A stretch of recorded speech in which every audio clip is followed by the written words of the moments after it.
છેલ્લા ઘણા સમયથી તમે એવું નોટિસ કર્યું હશે કે આપણા દેશની અંદર ઘણા બધા લોકોને નાની ઉંમરે યુવાન અવસ્થામાં એમને હાર્ટ એટેક આવે છે. બહુ નાની ઉંમરે ગરબા રમતા રમતા પડી જતા હોય, આવી ઘટનાઓ તમે જોઈ હશે. જેને ધ્યાનમાં લઈ ભારત સરકારે ડાયટરી ગાઈડલાઇન્સ ફોર ઇન્ડિયન્સ એટલે કે ભારતીયો માટે ખાનપાનની આદતોને લઈને એક માર્ગદર્શિકા બહાર પાડવામાં આવેલી છે. જેથી ઘણા લોકોને તમને ખ્યાલ બી નહીં હોય, તો આના વિશે આજે આપણે ચર્ચા કરીશું. લાસ્ટ જ્યારે છે ભારત સરકારે 2011માં એના વિશે વિસ્તૃત માહિતી આપેલી હતી, જેને રિવાઇઝ કરી આજે હમણાં થોડા સમય પહેલા 2024ની અંદર જે છે માર્ગદર્શિકા આપેલી છે કે ભારતની આબોહવા, અનુકૂળતા, વાતાવરણ, ખોરાક એને લઈને આ એક એક્સપર્ટ કમિટી છે. તમે જોઈ શકો છો એ લોકોએ આ માર્ગદર્શિકા તૈયાર કરેલી છે. તો we have to special thanks કે જે લોકોએ આપને આ માર્ગદર્શન માટે રજૂઆત કરેલી છે. તો એમાં ઘણા બધા મુદ્દાઓ છે, જેમાંથી ઘણી બધી ગાઈડલાઇન્સ આપેલી છે કે ખાણીપીણીને લઈને બાળકોએ કેવો ખોરાક ખાવો જોઈએ, પ્રેગ્નેન્ટ લેડીએ કેવો ખોરાક ખાવો જોઈએ, શેમાંથી કયું પોષણ મેળવવું જોઈએ, જેના વિશે વિસ્તૃત માહિતી આપેલી છે. એમાંથી અમુક મુદ્દાઓ જે છે જેના વિશે આજે આપણે ડિટેલની અંદર ચર્ચા કરશું. ઠીક છે, તો એમાંનો જે પહેલો મુદ્દો છે, eat a variety of food to ensure a balance diet. એમનું એવું કેવું છે કે આપણા શરીરને જે બી પોષક તત્વો જે જોઈએ છે એના માટે તમે અલગ અલગ વસ્તુ કન્ઝ્યુમ કરો. જનરલી ટિપિકલી ગુજરાતી લોકોનું શું ફૂડ હોય છે? સવારે ચા ભાખરી અથવા તો ગાંઠિયા કે ફાફડા આવું કંઈક નાસ્તો કરી લઈએ, અને આવું હંમેશા હેબિટ હોય. બપોરે તો કે શાક રોટલી, શાક રોટલી, શાક રોટલી, શાક ચેન્જ થયા કરે. સાંજે રોટલો લઈ લઈએ. વીકમાં એક બે વખત એ લોકો દાળ બનાવતા હોય. તો આ પ્લેટને તમે બિલકુલ વ્યવસ્થિત જુઓ. એમનું એવું કેવું છે કે રોજ આપણે 1800-2000 કેલરી એક્સપેક્ટેશન જોતી હોય, એમાંથી 50% જેટલો ભાગ છે એ વેજીટેબલ્સ અને ફ્રૂટમાંથી મળવો જોઈએ. સ્પેશિયલી 400 ગ્રામ શાકભાજી ખાવાનું કે છે, રોજ 100 ગ્રામ જે છે ફ્રૂટ કન્ઝ્યુમ કરવાનું કે છે, 35 ગ્રામ પલ્સીસ માંથી મળવું જોઈએ એવું એમનું કેવું છે. તમે વેજીટેરિયન છો તો 100% વેજીટેરિયનના ડાયટ બી આની અંદર આપેલા છે. હું પર્સનલી એમના વિશે જ તમને માહિતી આપીશ. 35 ગ્રામ જેટલું તમારે રોજ અલગ અલગ નટ્સ અને સીડ્સમાંથી રહેવું જોઈએ. ફેટ પર્સન્ટેજ જે છે એ 27 ગ્રામ રહેવું જોવું જોઈએ, અને બાકીના જે છે 250 ગ્રામ છે અલગ અલગ ધાનમાંથી એમણે સજેસ્ટ કરેલું છે. ઠીક છે, અહીંયા પિરામિડ છે એમને વ્યવસ્થિત જુઓ કે તમે જે ટોટલ ખાવ છો થાળી, એમાં સૌથી વધારે રોટલી ના હોવી જોઈએ, કે એમાં સૌથી વધારે ભાત ના હોવા જોઈએ, પણ એમાં સૌથી વધારે વેજીટેબલ્સ અને ફ્રૂટ હોવું જોઈએ.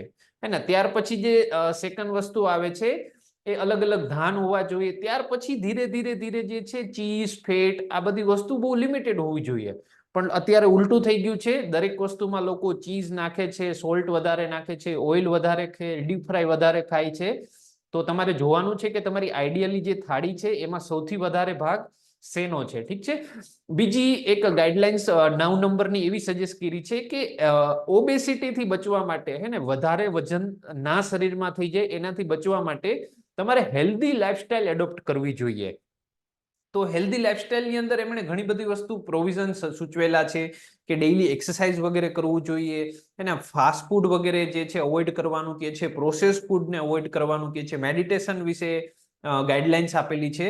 અને ઇવન તમારે મીલ પ્લાન વગેરે જોતા છે તો જેમનો હેલ્ધી લોકો છે, જેમનો 22 BMI છે, એમણે કેવો મિલ પ્લાન લેવો જોઈએ એના વિશે બી એમણે સજેસ્ટ કરેલું છે. બ્રેકફાસ્ટ, લંચ, ડિનર શું લેવું જોઈએ.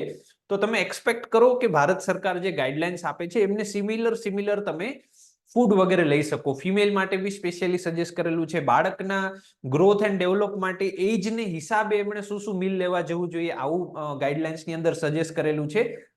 એક વસ્તુ તમને ખાસ કહેવા માંગીશ કે દરેક વ્યક્તિનું મીલ પ્લાન અલગ અલગ હોય છે. 18 વર્ષના વ્યક્તિને મીલની જરૂરિયાત અલગ હોય છે, 20 વર્ષના વ્યક્તિને જરૂર અલગ હોય છે, અને 65 વર્ષના વ્યક્તિને જરૂર અલગ હોય છે. એને હિસાબે હંમેશા મીલ કોમ્બિનેશન કરવું જોઈએ. ત્યાર પછી ગાઈડલાઇન્સ નંબર 15માં આપણે જોઈએ તો ચિપ્સ વગેરેની ના પાડેલી છે, ને પ્રોસેસ ફૂડ ખાવાની ના પાડેલી છે. હાઈ ફેટ વાળા મીલ વિશે બિલકુલ મનાઈ કરેલી છે.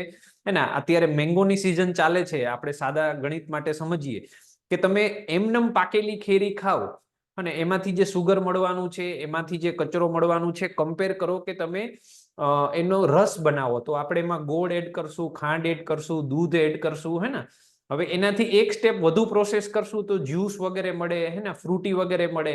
તો એમાં બીજા ઘણા બધા જે બિનજરૂરી તત્વો મળતા હોય છે ને, જેથી એક્સેસ સોલ્ટ અને સુગર વધતું જાય છે. તો પ્રોસેસ વધારે ફૂડની કરવાની ના પાડે છે.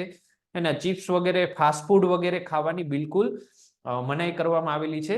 તો તમે એના અલ્ટરનેટમાં શું શું રિપ્લેસમેન્ટ કરી શકો એના વિશે બી એમાં સજેસ્ટ કરવામાં આવેલું છે કે તમે રેડીમેડ સુગર બેવરેજીસને બદલે તમે ઘરે ફ્રૂટ વગેરે બાય કરી એમના નેચરલ જ્યુસ વગેરે તમે પી શકો છો. હે ને, તમે જુઓ અહીંયા અલગ અલગ વસ્તુ સજેસ્ટ કરેલી છે કે પેસ્ટી વગેરે ખાવી છે, એને ચેરી વગેરે ખાવી છે, કેક વગેરે ખાવી છે, એને બદલે એને અલગ અલગ જે છે તલની છે, ગોળની જે છે, માંડવીની જે આપણે દેશમાં પ્રાકૃતિક રીતે અવેલેબલ છે એની વસ્તુ તમે ખાઓ. હે ને, માર્કેટમાંથી 90% લોકો સોસ બનાવીને લેતા હોય અને સોસ પરચેસ કરતા હોય, એને બદલે તમને હોમમેડ ફ્રેશ ચટણી વગેરે બનાવીને સર્વ કરો. આવી નાની નાની વસ્તુ વિશે એમાં ડિટેલમાં માહિતી આપવામાં આવેલી છે, જે તમારે 100% ધ્યાન રાખવું જોઈએ. હે ને, તો કઈ વસ્તુ અવોઇડ કરવાની છે, કઈ વસ્તુ કન્ઝ્યુમ કરવાની છે, એના વિશે હે ને ઇન ડેપ્થ આપણી ગવર્મેન્ટ ઓફ ઇન્ડિયાએ જણાવેલું છે.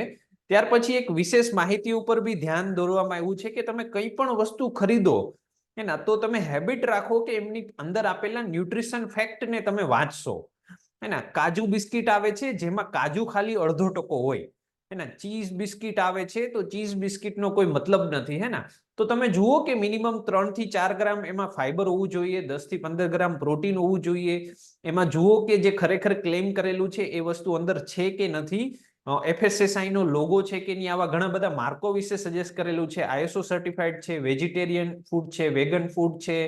એના તો કંઈ પણ એમાં અંદર આર્ટિફિશિયલ એડ કરેલું છે તેના વિશે લખેલું છે કે નહીં. તો હંમેશા આવા પેકેટ ફૂડ લો તો એને વાંચવાની એક આદત પાડવા વિશે સજેસ્ટ કરેલું છે.